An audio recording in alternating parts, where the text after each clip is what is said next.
Hello friends, आज हम एक बहुत ही इम्पोर्टेंट और इंटरेस्टिंग टॉपिक पर बात करेंगे। इंडियन पॉलिटी में एक टॉपिक है भारत का महान्यायवादी। हम कॉम्पिटिटिव एग्जाम की तैयारी करते हैं और हम समझ ही नहीं पाते आखिर ये पोस्ट होती क्या है, इसका कार्य क्या है। बस रटते रहते हैं जिसे हम थोड़े दिनों बाद भूल जाते हैं। आज हम बड़ी ही आसान भाषा में एग्जाम्पल के साथ जानेंगे कि भारत का महान्यायवादी क्या है, क्या इसके कार्य है और कैसे एक इम्पोर्टेंट रोल प्ले करता है भारत सरकार के लिए। इस वीडियो को देखने के बाद आपके सभी डाउट क्लियर हो जाएंगे। तो चलिए स्टार्ट करते हैं। सबसे पहले हमें ये समझना होगा कि अटॉर्नी जनरल, जिसे हिंदी में बोलते हैं महान्यायवादी, ये होता क्या है। देखिए, हमारे देश में हर एक इम्पोर्टेंट पोजीशन का अपना एक काम होता है। जैसे प्रेसिडेंट या प्राइम मिनिस्टर का आप ले लीजिए, वैसे ही महान्यायवादी भी एक बहुत इंपॉर्टेंट पोजीशन है भारतीय संविधान में, लेकिन ये गवर्नमेंट के कानूनी मामलों में मदद करता है।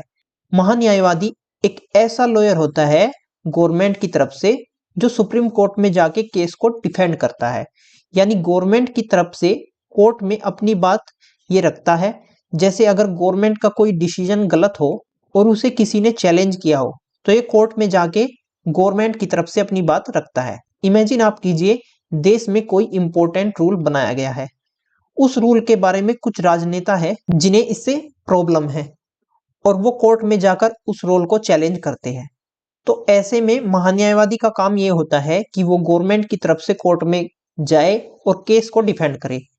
इसका मतलब ये हुआ, अगर गवर्नमेंट का कोई डिसीजन या रूल कोर्ट के सामने आता है तो अटॉर्नी जनरल यानी जो हमारे महान्यायवादी है वो केस को डिफेंड करेगा और अपनी बात कोर्ट के सामने रखेगा और ये बताएगा कि ये जो रूल है देश के हित में है और ये गवर्नमेंट का डिसीजन है जो कि लॉ के हिसाब से बिल्कुल सही है। तो चलिए, आपने संक्षिप्त में इसके बारे में जान लिया।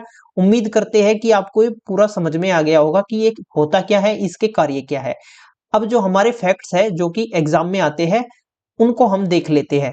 देखिए, जो भारत का महान्यायवादी है इसका प्रावधान किया गया है अनुच्छेद 76 में।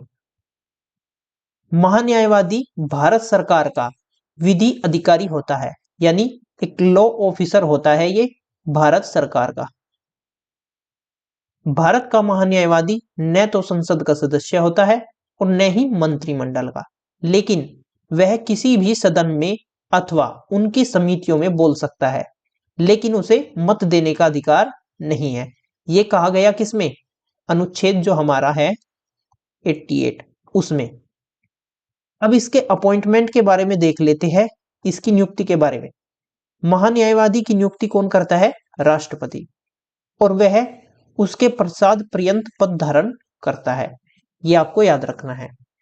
अब योग्यता क्या है इसकी? एलिजिबिलिटी क्या है? एलिजिबिलिटी देखेंगे हम। महान्यायवादी बनने के लिए वही अर्हताएं यानी हमारी जो एलिजिबिलिटी है वही होनी चाहिए जो एक उच्चतम न्यायालय के न्यायाधीश बनने के लिए होती है। महान्यायवादी को भारत के राज्य क्षेत्र के सभी न्यायालयों में सुनवाई का अधिकार है। तो चलिए, आज के लिए बस इतना ही। उम्मीद करते हैं ये वीडियो आपको काफी ज्यादा पसंद आई होगी। अगली वीडियो में हम फिर से एक और इम्पोर्टेंट टॉपिक के साथ मिलेंगे। तब तक के लिए नमस्कार।